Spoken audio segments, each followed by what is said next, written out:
Olá pessoal, sejam todos bem-vindos de volta ao Estúdio APBR no ESG Energy Forum, produzido pelo IBP aqui no Rio de Janeiro. A gente vai bater um papo agora com Rafael Moura, que é superintendente de tecnologia e meio ambiente da Agência Nacional do Petróleo, ANP. Rafael, obrigado pela gentileza de estar aqui com a gente. Queria começar esse papo falando um pouquinho sobre o painel que você participou agora há pouco, na manhã de hoje, sobre CCS, sobre as discussões para a implantação, né, desse começo, esse nascimento do mercado de CCS no Brasil. Queria entender o olhar da ANP para esse mercado que está começando no país.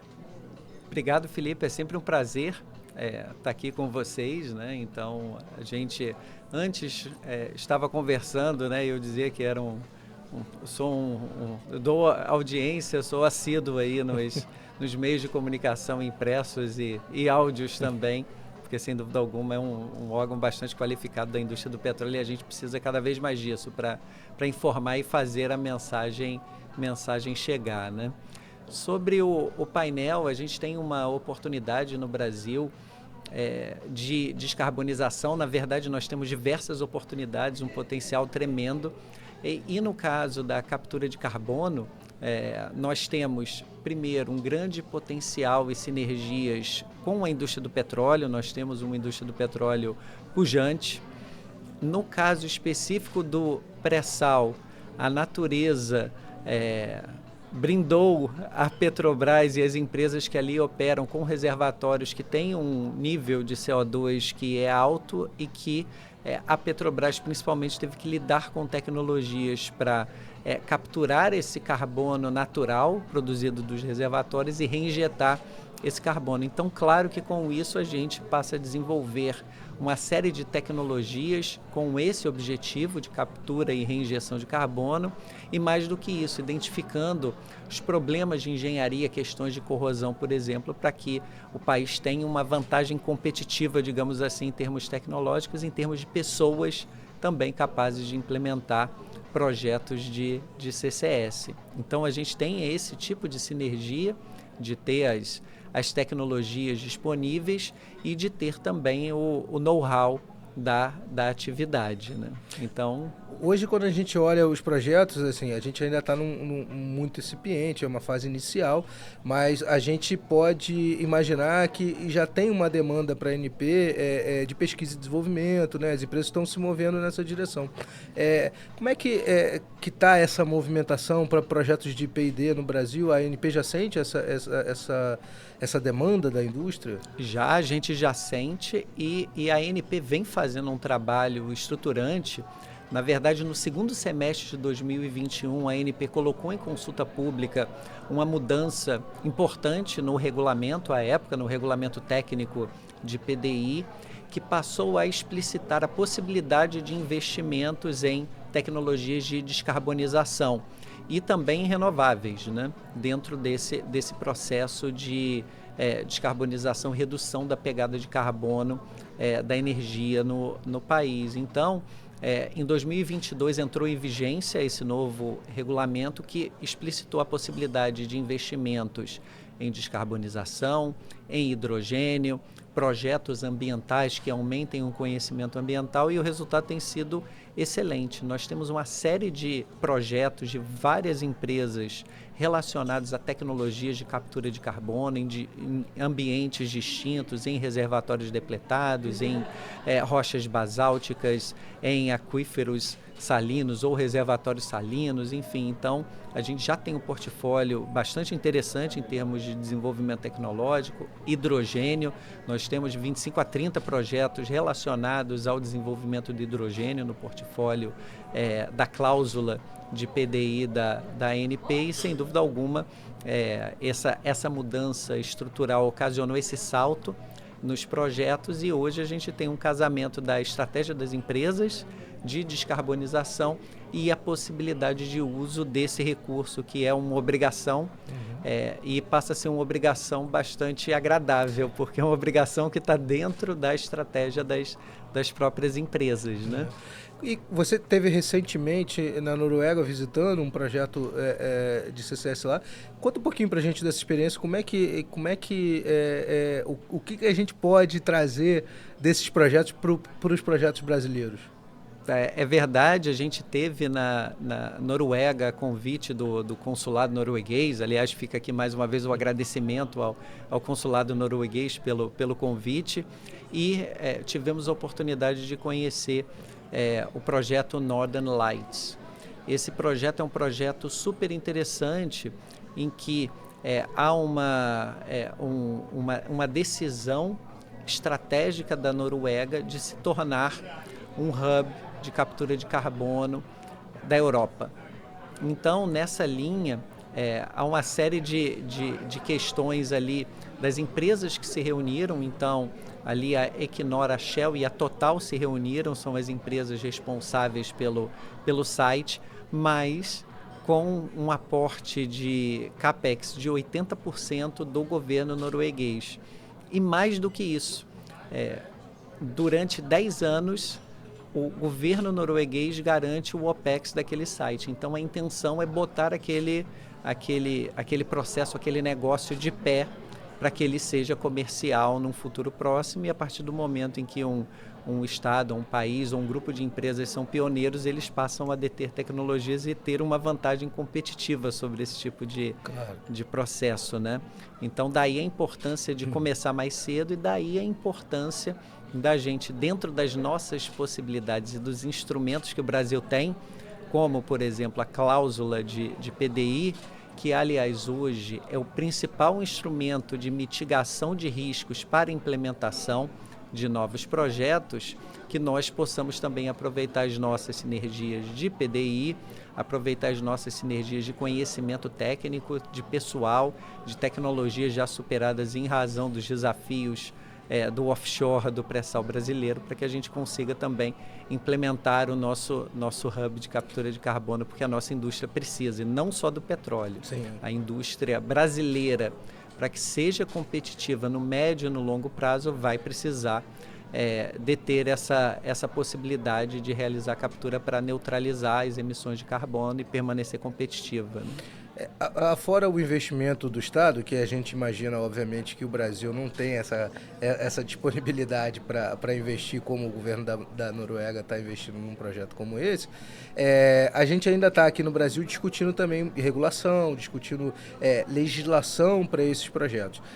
Como a gente falou, ainda é um mercado incipiente no mundo inteiro, não só no Brasil, mas a gente ainda tem uma discussão. Dá para a gente imaginar projetos de PID, PDI, saindo do papel mesmo sem esse tipo de regulamentação já pronta, ou a gente precisa esperar para que esse arcabouço seja pronto para que isso efetivamente comece a andar? Bom, a gente realmente está nessa fase de definição da política pública, então o projeto de lei vem sendo discutido, vem avançando nas comissões pertinentes, e a partir do momento em que nós temos o projeto de lei, nós passamos à fase de desenvolvimento dessa regulação pela ANP. Para os empreendimentos comerciais, sem dúvida alguma, é essencial que se tenha a política pública bem definida e a regulação, porque assim se mitiga riscos. Os empreendedores sabem o que vão encontrar em termos de requisitos, né? Sem prejuízo, os projetos de PDI eles são dissociados dessa lógica.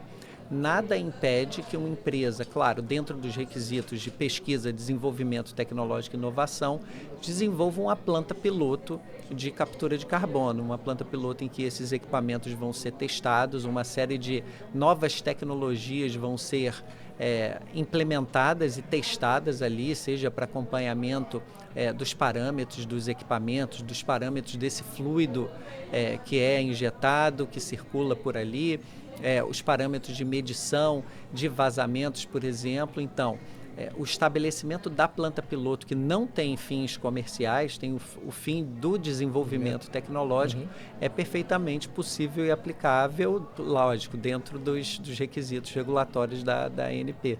Eu vou refazer uma pergunta que a gente fez, eu e a Gabriela Ruth fizemos para você quando a gente estava conversando no backstage.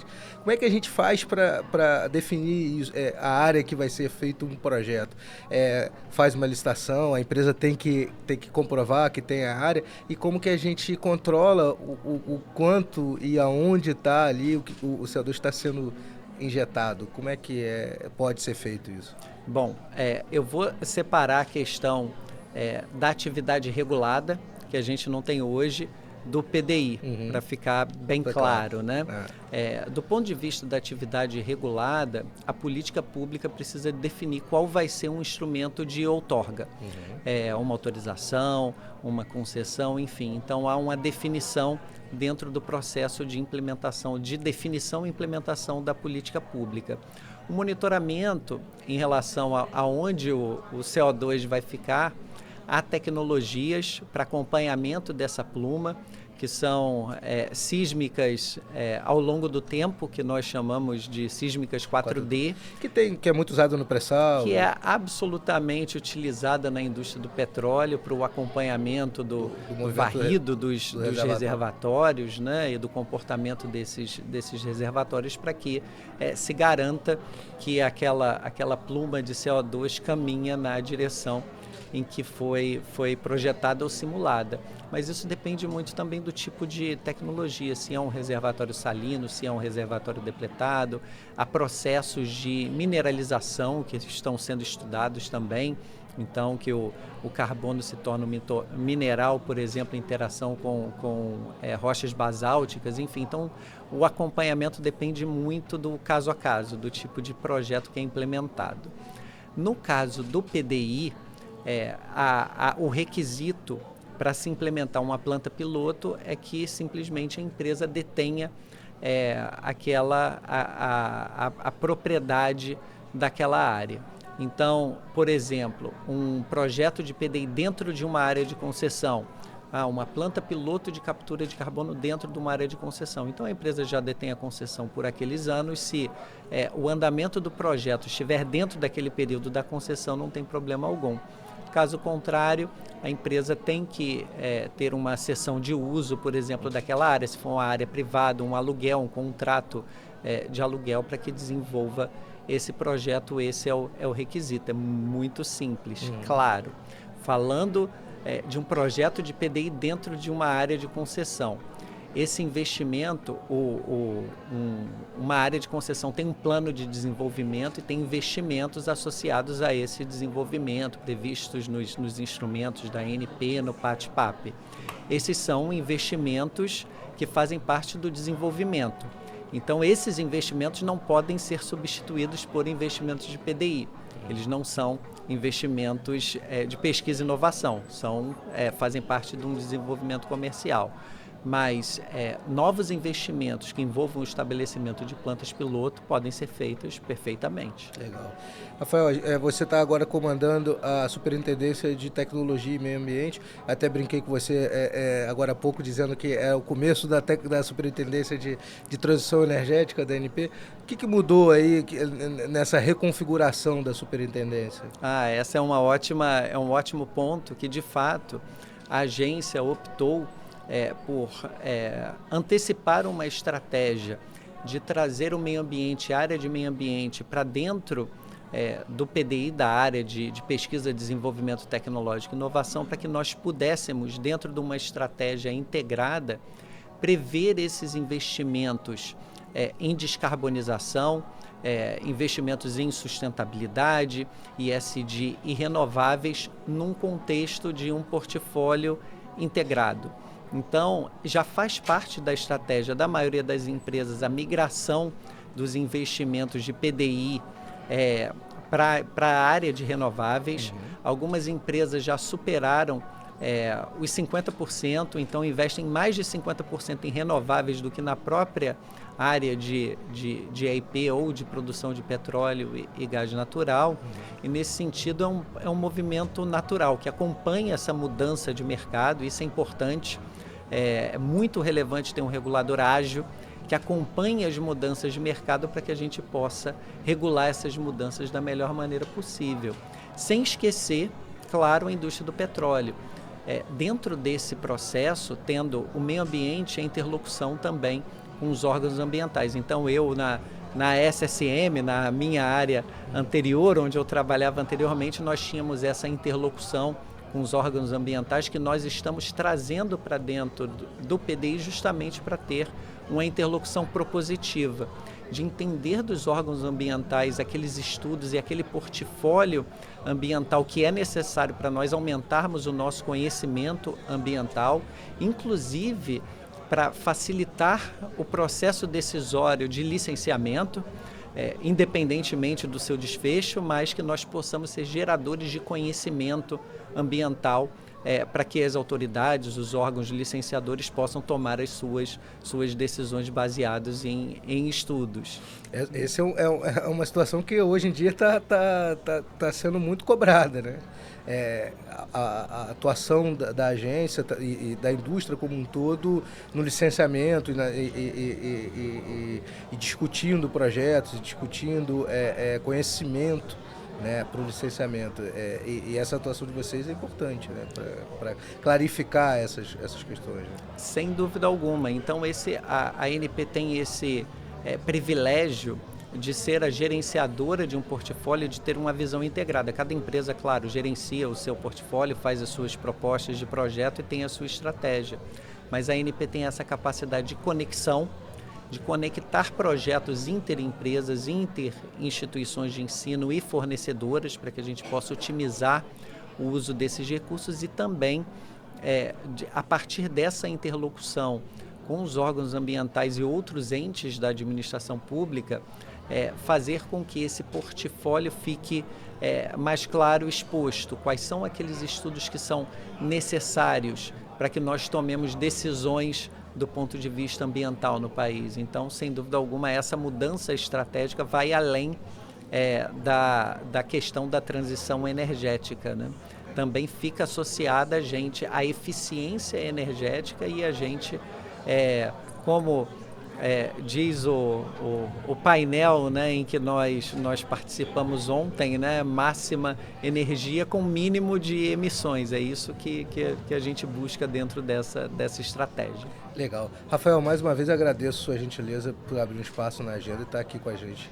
Imagina, eu que agradeço, Felipe. Sempre um prazer. Conte conosco sempre que precisar. Legal. Muito obrigado. Obrigado a você que está assistindo a gente. Continue acompanhando o ESG Energy Forum pelos canais da EPBR.